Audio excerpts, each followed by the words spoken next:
Hello everyone, आज हम बताने जा रहे हैं भारतीय डाक सेवा जन सेवा, जिसे हम लोग बोलते हैं इंडिया पोस्ट डाक सेवा जन सेवा। गवर्नमेंट ने जॉब निकाला है, गवर्नमेंट जॉब ये डाक सेवा का है, जिसमें आप लोग ये देखिए फॉर्म है, आप लोग भर सकते हैं। ये सिर्फ 10th पास है। जो एज लिमिट इसका है 18 से 40 साल। देखिए फॉर्म के लिए डिटेल्स हैं। Validate your details, mobile number, email ID, name. आपका सेकेंडरी स्कूल मतलब जो आप क्लास 10th में पास हुए हैं उसका सर्टिफिकेट में जो नाम है वो डालना है। जैसे आपका जो नाम होगा रोहन, रोहित के बाद फादर या मदर में से किसी एक लोग का नाम यहाँ पे लिखना होगा। उसके बाद यहाँ डेट ऑफ बर्थ है, ये देखिए। फिर उसके बाद ये जेंडर है, मेल है कि फीमेल या क्या है वो डाल दीजिएगा। उसके बाद कम्युनिटी, आप जनरल में है कि ओबीसी में है कि ईडब्ल्यूएस की एससी की एसटी, ये देखिए ऑप्शन दिया है कम्युनिटी में। फिर सर्कल मतलब आप किस स्टेट से आते हैं, इसमें ये दिया है, आप उसमें डाल दीजिएगा। यूपी से आते हैं तो यूपी दे दीजिएगा, बिहार से तो बिहार। उसके बाद आपका आता है year of passing secondary school, आप क्लास 10th किस ईयर में पास हुए हैं ये आप डाल दीजिएगा इसमें। उसके बाद यहाँ टेस्ट शो जो कर रहा है XZHKY, उसको आप लोग डाल दीजिएगा। फिर उसके बाद सबमिट कर दीजिएगा। उसके बाद देखिए हम आगे का आप लोग को सारा डिटेल बताते हैं। पहले ये देखते हैं एप्लीकेशन फॉर्म कैसे खुलेगा, हम आप लोग को बताते हैं। लोग गूगल पे डालिएगा, हम देखिए आपको डाल के दिखा रहे हैं लिंक को। आप लोग इंडिया पोस्ट जीडी ऑनलाइन डाल दीजिएगा गूगल पे, आपका ये मेन वेबसाइट खुल जाएगा ये इस फॉर्म का। या तो फिर www करके भी ये देखिए, ये GDS ऑनलाइन करके आएगा वेबसाइट ये गवर्नमेंट का। ये देखिए HTTPS India post GDS online government in, इस पर आप लोग खुलिएगा। ये देखिए आपका GDS ऑनलाइन इंगेजमेंट, ये देखिए आपका खुल गया। यहाँ देखिए ऑप्शन में दिखा रहा है स्टेज 1 रजिस्ट्रेशन, फिर उसके बाद अप्लाई ऑनलाइन, स्टेज 2 फिर फी पेमेंट के लिए। 413 पोस्ट है इस जॉब में। इसमें स्टार्ट हुआ है 10 फरवरी से और ये 3 मार्च को 2025 में एप्लीकेशन फॉर्म बंद हो जाएगा। चलिए हम लोग आगे रजिस्ट्रेशन के लिए जाते हैं। उससे पहले एक चीज़ और बताना चाह रहे हैं, अगर आप लोग इससे नहीं खुल पाइएगा तो आप लोग सरकारी रिजल्ट आप लोग गूगल पे डाल के वहाँ पे इंडिया पोस्ट GDS ऑनलाइन करके दिखाएगा आपका, वहाँ से भी आप लोग ये फॉर्म को खोल सकते हैं, एप्लीकेशन फॉर्म को। चलिए अब आगे बढ़ते हैं। ये देखिए रजिस्ट्रेशन पे जाते हैं हम लोग, इसके आगे का सबमिट के बाद का डिटेल देखते हैं। देखिए GDS का मतलब है ग्रामीण डाक सेवक। उसके बाद देखिए आपका ये रजिस्ट्रेशन ऑनलाइन प्रोसेस, इसमें देखिए आपका ये रजिस्ट्रेशन सबमिशन आपको हम दिखाते हैं। ये देखिए इसमें ब्रांच पोस्ट मास्टर, इसमें आपका पोस्ट मास्टर का भी है।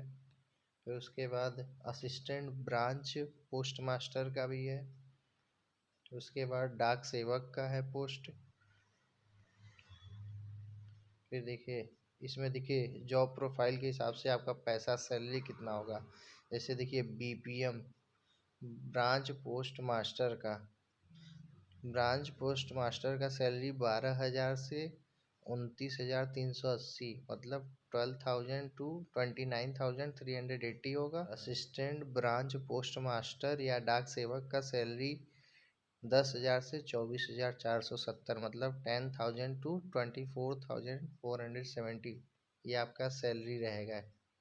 उसके बाद देखिए इसमें एलिजिबिलिटी क्राइटेरिया क्या क्या इस फॉर्म के लिए ज़रूरत है। देखिए इसमें एज लिमिट 18 से 40 साल मांगा है। उसके बाद देखिए आपका एज रिलैक्सेशन छूट होगा आप कैटेगरी सर्टिफिकेट के हिसाब से। अगर आप SC ST में आते हैं तो 5 साल का छूट होगा उम्र में, एज में। अगर बैकवर्ड क्लास है OBC तो 3 इयर्स 3 साल। इकोनॉमिकली वीकर सेक्शन EWS के हैं तो कोई छूट नहीं मिलेगा आपको। PWD के हैं तो 10 साल, PWD प्लस OBC हैं तो 13 साल, PWD SC ST है तो 15 साल।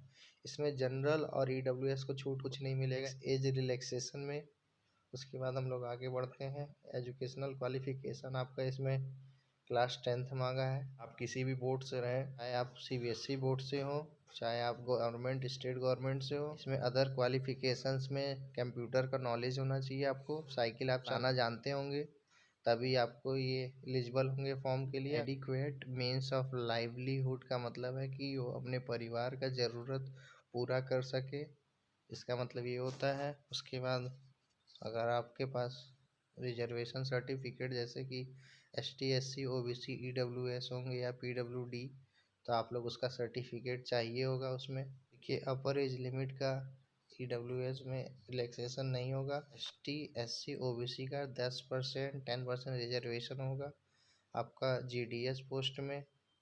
इसका देखिए सबसे महत्वपूर्ण सबसे इम्पोर्टेंट इस जॉब्स का, ये गवर्नमेंट जॉब का ये चीज़ है कि आपका मेरिट लिस्ट पे जॉब में सिलेक्शन लेगा आपका, मतलब इसमें नौकरी लगेगा मेरिट लिस्ट पे क्लास 10th हाई स्कूल के मार्कशीट पर। इसलिए लोग जल्दी इस फॉर्म को भर दीजिए। ये क्लास 10 के मार्कशीट पे मेरिट लिस्ट पे ये आपका इसमें पोस्टमैन में इसका रिजल्ट ग्रेड में होगा, ये इसमें दिया है। अगर A1 ग्रेड होगा तो 10 पॉइंट होगा और मल्टीप्लिकेशन फैक्टर में 9.5 होगा। A2 होगा तो इतना होगा। ये डॉक्यूमेंट्स रिक्वायर्ड होंगे आपके मार्कशीट, आइडेंटिटी प्रूफ जैसे आधार कार्ड, कास्ट सर्टिफिकेट, अगर PW सर्टिफिकेट है तो PW, EWS तो EWS, जो ट्रांसजेंडर है उनका certificate, date of birth proof चाहिए, मेडिकल सर्टिफिकेट चाहिए for medical officer any government, मतलब किसी गवर्नमेंट हॉस्पिटल से सर्टिफिकेट, ये सब चाहिए। फॉर्म में भरने के बाद आपको मोबाइल नंबर डालना होगा, वेरीफाइड करना होगा OTP, फिर ईमेल ID वेरीफाई करना होगा OTP द्वारा, फिर आधार नंबर अवेलेबल होगा तो आप आधार नंबर डाल दीजिएगा। वैसे आधार नंबर सभी का अवेलेबल होगा, वो 10th पास होगा तो। उसके बाद क्योंकि 10th में आधार नंबर चाहिए होता है, फिर उसके बाद क्लास 10th का बोर्ड का पासिंग जो आपका रिजल्ट होगा उसको, उसका इंफॉर्मेशन सारा डाल दीजिए। सिग्नेचर आपका भी JPG में होगा या JPEG में 20 KB से कम सिग्नेचर होना चाहिए। फिर आपका पेमेंट होगा जो कि 100 रुपये है फॉर्म का पेमेंट, उसको आप लोग कर दीजिएगा या तो फिर नेट बैंकिंग से या तो UPI से। आपका फ़ोटो वो 50 KB से कम में होना चाहिए।